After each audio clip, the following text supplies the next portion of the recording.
বাংলাদেশ পুস্তক প্রকাশক ও বিক্রেতা সমিতি বা বসে, যার ইতিবাচক দৃষ্টিভঙ্গি আমাদের জন্য সহায়ক হয়েছে।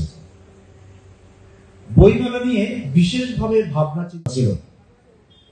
জটিলতাগুলোর কোনটি আয়োজক পক্ষ সাধ্যমতো চেষ্টা করেছে, কিন্তু বাস্তবতা হলো 21শে বইমেলা বাংলাদেশের সামগ্রিক পাঠ সংস্কৃতিতে বিশেষভাবে নতুন বইয়ের সঙ্গে সম্পর্কিত। মেলা আয়োজনের জটিলতা সম্পর্কে কৃতজ্ঞতা ভাবে স্মরণ করছে।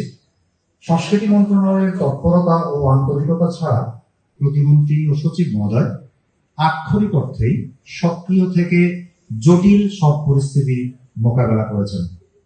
সরকার ও প্রতিষ্ঠানের সাথে বইয়ের উৎপাদন বিপণনের সম্পর্ক ইত্যাদি জরুরি আলাপে আমরা এখনো প্রবেশ করিনি। তাহলে একটা জাতিকে ধ্বংস করতে গেলে দেশপ্রেমিক শিক্ষামন্ত্রী বলে ফেললেন যে পরীক্ষার খাতায় লেখক আর না লেখক 98% পাস করতে হবে। একটা জাতিকে এভাবে ধ্বংস করে দেয়া যে পরীক্ষার খাতায় লেখক আর না লেখক 98% পাস করতে হবে। পরীক্ষা পদ্ধতিটা যে এমন ভাবে পরিবর্তন করলো যে গ্রামে গঞ্জে স্কুলে আর কোনো ছেলে মেয়ে যে না শিক্ষকরা যায়, আর 90% লোক তো আমাদের গ্রামে বসবাস করে, তারা তো কৃষক সমাজ। এই দেশের আমাদের যা কিছু অর্জন সব তো কৃষকের ঘর থেকে এসছে।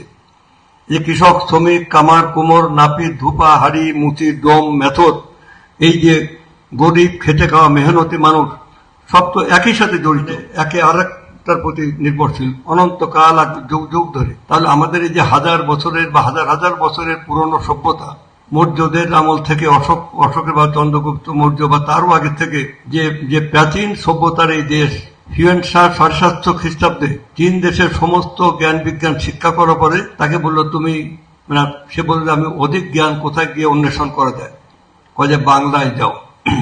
সে বাংলায় আসলো। ইবনে বতুতা তার ভ্রমণ বৃত্তান্তে লিখেছে যে এদেশে প্রবেশের 1000টি দরজা আছে, কিন্তু বেরোনোর যে এত সৌন্দর্য, এত প্রাচুর্য, এত সমৃদ্ধ ছিল এই দেশ যে এখানে আসলে কেউ বেরোতে চাইতো না। 55 জন ফটকাবাজ ইংরেজ ফান্ড কালেক্ট করে একটা কোম্পানি করলো, কোম্পানির নাম ধরো ইস্ট ইন্ডিয়া কোম্পানি। কোথায় গিয়ে ব্যবসা করা যায়, যে বাংলায় যাও।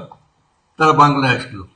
তো এই যে দেশ, এখানে ওলন্দাজরা এসেছে, এখানে চাইনিজরা এসেছে, এখানে ফরাসিরা এসেছে, এখানে ওই আফগান কাবুলিওয়ালারা এসেছে, কারণে আজকে এই অবস্থাটা এসে দাঁড়িয়েছে।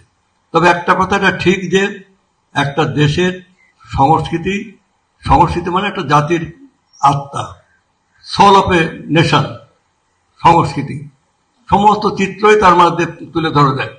একটা দেশের সংস্কৃতি কেমন হবে, ধ্যান ধারণা, মূল্যবোধ, তার আচরণ, মানে তার বিহেভিয়ার পেছনে তার অ্যাটিটিউডের পেছনে তার সিস্টেম অফ বিলিফ, এটা কেমন হবে, শিক্ষা ব্যবস্থা কেমন হবে, আইন ব্যবস্থা কেমন হবে, সব কিছু নির্ধারণ করে অর্থনীতি।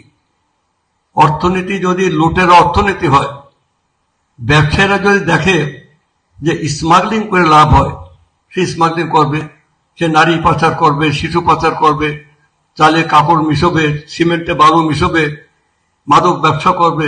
একটা অন্ধকার যুগকে পার হয়ে আমরা এসেছি, এখনো সে অন্ধকার কাটে নাই।